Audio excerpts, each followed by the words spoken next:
বাংলাদেশ ইসলামী ছাত্র শিবির ঢাকা বিশ্ববিদ্যালয় শাখা তাদের ঈদুল আজহা উদযাপনের কিছু ছেটেফোঁটা প্রকাশ করেছে।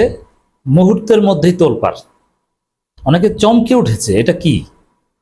বাংলাদেশের ঈদ উদযাপনের সংস্কৃতির ধরন পাল্টে দিচ্ছে শিবির, বাংলাদেশের সংস্কৃতি উল্টে দিচ্ছে শিবির।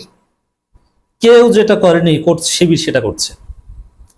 একটা ছাত্র সংগঠন এত সুন্দর কাজ করতে পারে, এত বড় কাজ করতে পারে, বিশেষ করে বিএনপি ছাত্রদল যদি দেখে হার্ট ফেল করার মতো অবস্থা হবে, চমকে উঠবে দেখলে। এটা কি? শুধু ঢাবি শিবির, তাও সব কিন্তু কিছু বলেনি।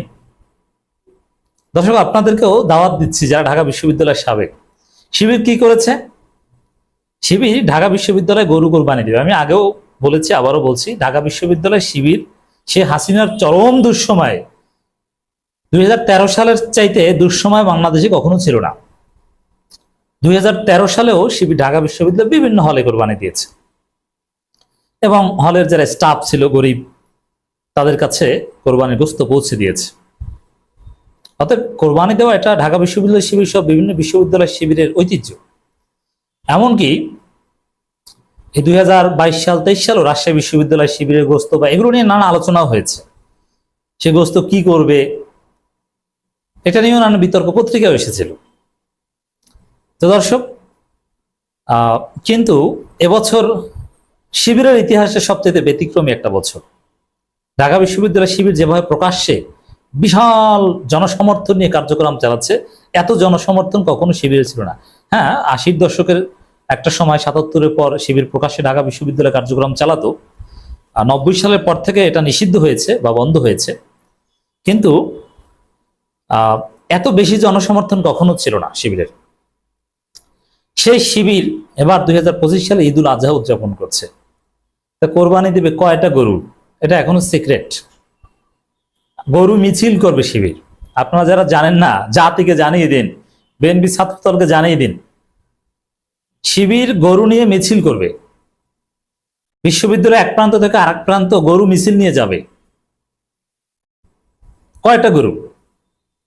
তখন দেখবেন যে কয়টা গরু, 17টা না 34টা না 40টা। Just wait and see. Dhaka বিশ্ববিদ্যালয়ের ইতিহাসে এতগুলো গরু কোরবানি বিশ্ববিদ্যালয় প্রশাসনও দিতে পারেনি বা দেয়নি একসাথে, যেটা ঢাকা বিশ্ববিদ্যালয় শিবির এভাবে এবছর দিবে। 1921 সালের পর থেকে এই প্রথম শিবির রেকর্ড করতে যাচ্ছে ঢাকা বিশ্ববিদ্যালয়। কি করবে? ঢাকা বিশ্ববিদ্যালয়ে যত গরিব স্টাফ আছে, মোটামুটি কোরবানির গোশতের হকদার যারা, সবার কাছে প্রত্যেকটা হলে বিশ্ববিদ্যালয়ের প্রশাসনে কিংবা রেজিস্টার বিল্ডিং এ বিভিন্ন ফ্যাকাল্টিতে কর্মরত সবার কাছে গোশত পৌঁছে দেবে এবং সবার দাওয়াত, দুপুরের খাবারের দাওয়াত, কোরবানি ভোজ, কোরবানি ফেস্ট, সবাই খাবে। এবং প্যান্ডেল করা হয়েছে, সাজানো হয়েছে বিয়ে বাড়ির মতো। দেখেছেন কখনো এরকম কোন সংগঠন? দূরের কথা, এরকম কোন কালচার বাংলাদেশে ছিল যে এরকম প্যান্ডেল করা হয়েছে? শিবির প্যান্ডেল করেছে। মূলত ঈদুল আজহার আগের রাত থেকে শিবির উদযাপন শুরু হবে। সাইমন শিল্পগোষ্ঠী বিভিন্ন কালচারাল ফাংশন করবে, ঈদ মিছিল হবে, চাঁদ রাতের মিছিলের মতো যেটা, এবং গরু নিয়ে মিছিল হবে। এরপরে খাওয়া খাওয়াই দিনে গোশত পৌঁছে দেয়া। শিবির যে কাজটা করেছে ঢাকা বিশ্ববিদ্যালয়ের ইতিহাসে 21 সালের পর থেকে এত বড় আনুষ্ঠানিকভাবে কেউ করতে পারেনি। ঢাকা বিশ্ববিদ্যালয়ের প্রত্যেকটা শিক্ষক, শিক্ষার্থী, কর্মকর্তা, কর্মচারী, নারী শিক্ষার্থী, পুরুষ শিক্ষার্থী, সবার কাছে দল মত ধর্ম বর্ণ নির্বিশেষে সবাইকে শিবির তাদের দাওয়াত পৌঁছে দিয়েছে, একেবারে পিয়ার টু পিয়ার। কোন সংগঠন, বিশ্ববিদ্যালয় কর্তৃপক্ষ এভাবে ব্যক্তিগতভাবে কখনো কাউকে সবাইকে দাওয়াত পৌঁছে দিতে পারেনি যে খাওয়াবে। কারণ সবাইকে দাওয়াত দিয়েছে, এর মানে সে ধরনের খাবার দাবার আয়োজন তো লাগবে। তাহলে চিন্তা করেন 40,000 স্টুডেন্ট, কত বড় আয়োজন হতে পারে। যদিও সবাই তো সেখানে থাকবে না, ঈদের তো ছুটিতে বেশিরভাগই চলে যাবে, কিন্তু অনেকেই থাকবে। এখন বিশ্ববিদ্যালয়ে পয়লা বৈশাখ বা নানান অনুষ্ঠানে খাওয়া খাওয়ির আয়োজন হয়, সেটা নোটিশ দেওয়া হয়, সবাইকে ব্যক্তিগত দাওয়াত দেওয়া হয় না, আম দাওয়াত দেওয়া হয়। কিন্তু শিবির যেটা দিয়েছে খাস দাওয়াত। যারা উসুলে ফিকহ জানেন, যারা আম খাস পড়েছেন তারা বুঝবেন যে শিবির খাস দাওয়াত দিয়েছে। এভাবে সবাইকে খাস দাওয়াত এবং উন্নত খাবারের জন্যে পয়লা বৈশাখ বা বিভিন্ন অনুষ্ঠানে বিশ্ববিদ্যালয় হলগুলোতে সবাইকে খাওয়ানো হয়, কিন্তু সেখানে কারচুপি হয়। 5 লাখ টাকা বাজেট হলে 2 লাখ টাকা খাওয়ায়, 3 লাখ টাকা শিক্ষক শিক্ষার্থী যে ছাত্রলীগ মিলে মেরে দিত, আর বিএনপির আমলে ছাত্রদল মেরে দিত।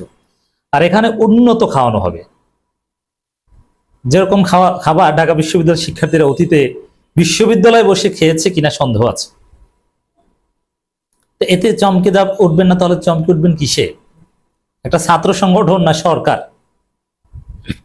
বিশ্ববিদ্যালয় কর্তৃপক্ষ যেটা কখনো পারেন 1921 সালের পর থেকে, এবার ঢাকা বিশ্ববিদ্যালয় শিবির করছে, আরো কত কিছু করছে, বৃক্ষরোপণ করছে, সব শিক্ষার্থীদেরকে ঠান্ডা পানি খাওয়ানোর মেশিন স্থাপন করে দিয়েছে প্রত্যেকটা বিল্ডিং এ, ছাত্রী হল থেকে শুরু করে ছাত্র সব জায়গায়।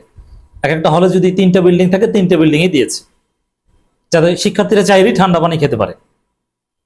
এর মানে এটা তো প্যারালাল সরকারের মতো শিবির, একটা মিলিটারি অর্গানাইজেশনের মতো সুশৃঙ্খল। কোথায় টাকা পায়? আল্লাহর পক্ষ থেকে আসে। এই ছেলেরা যখন ঠান্ডা পানি বসানোর উদ্যোগ নেয় বা কোরবানির উদ্যোগ নেয়, বা এই যে ইফতার করিয়েছে কোটি টাকার মতো প্রায়, তা কত টাকা কিভাবে ইফতার করাবে এরা জানে না। এরা এই উদ্যোগ নিয়েছে একদিন ইফতার করাবো, এটা ছড়িয়ে পড়েছে। ছাত্রদল সেক্রেটারি আয়ের উৎস নিয়ে প্রশ্ন তুলেছে, মুহূর্তের মধ্যে আমি দায়িত্ব নিয়ে বলছি, শিবির এই রমজানে মাত্র একদিন ইফতার করানোর সিদ্ধান্ত নিয়েছে, একদিন ইফতার করাই।